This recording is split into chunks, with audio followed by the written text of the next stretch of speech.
Blockchain, it wasn't an invention, it was rather an evolution.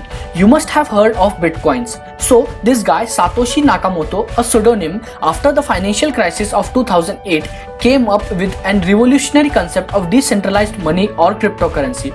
Bitcoin is a digital money, but what sets it apart from other digital currencies is its underlying technology. Yes, you guessed it right, that's blockchain. If you have been following banking, investing or cryptocurrency over last 10 years, you may be familiar with blockchain.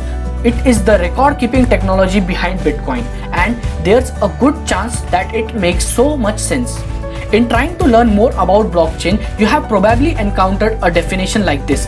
Blockchain is a distributed, decentralized public ledger. The good news is the blockchain is actually easier to understand than that its definition sounds. Satoshi in his white paper has nowhere used the term blockchain. When the researchers and developers dig up the technology behind the bitcoins, it is then they realize that the technology is the chain of encrypted blocks, and that is nothing but blockchain. So what actually is blockchain? There arises many questions like, if this technology is so complex, why call it blockchain? At this most basic level, the blockchain is literally just a chain of blocks, but not in the traditional sense of those words.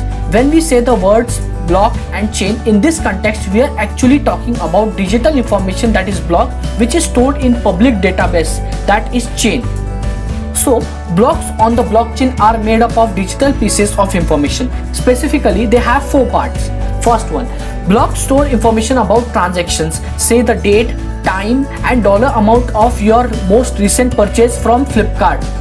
The Flipkart is just an example for illustrative purchases. Flipkart retail does not work on blockchain principle, it's just an example. So the second one, blocks store information about who is participating in transactions. A block for your splurge purchase from Flipkart would record your name along with flipkart.com or Inc. Instead of using your actual name, your purchase is recorded without an identifying information using a unique digital signature sort like a username.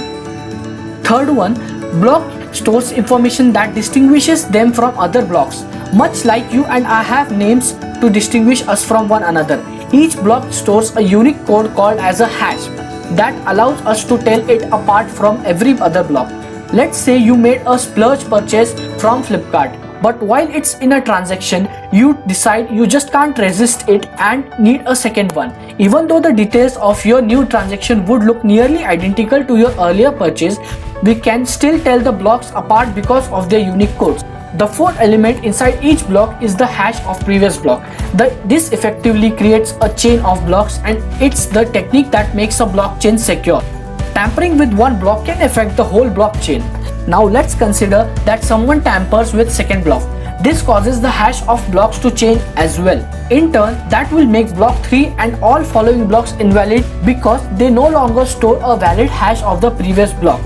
While the block in the example above is being used to store a single purchase from Flipkart, this reality is a little different. A single block on blockchain can actually store up to 1 MB of data. This will depend on the size of the transactions. That means a single block can house a few thousands of transactions under one roof. So now let's talk about some interesting applications. The first one is tourism.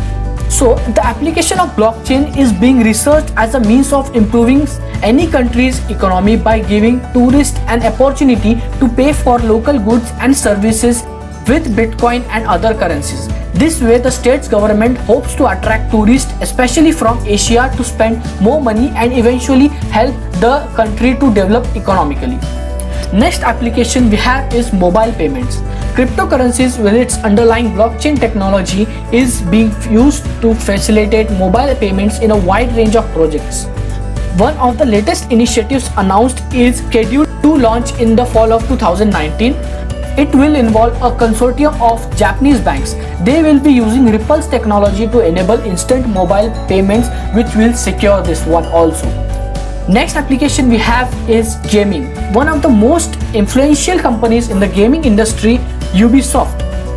It is researching on how to implement blockchain into its video games. Especially, it's focusing on the ownership and transfer of in-game items such as rewards and digital collectibles. They have already been successfully demonstrated in action using Ethereum blockchain. Also, banks are presently trying to transition into the blockchain to secure themselves. Blockchain will completely change the way how we think about the banks.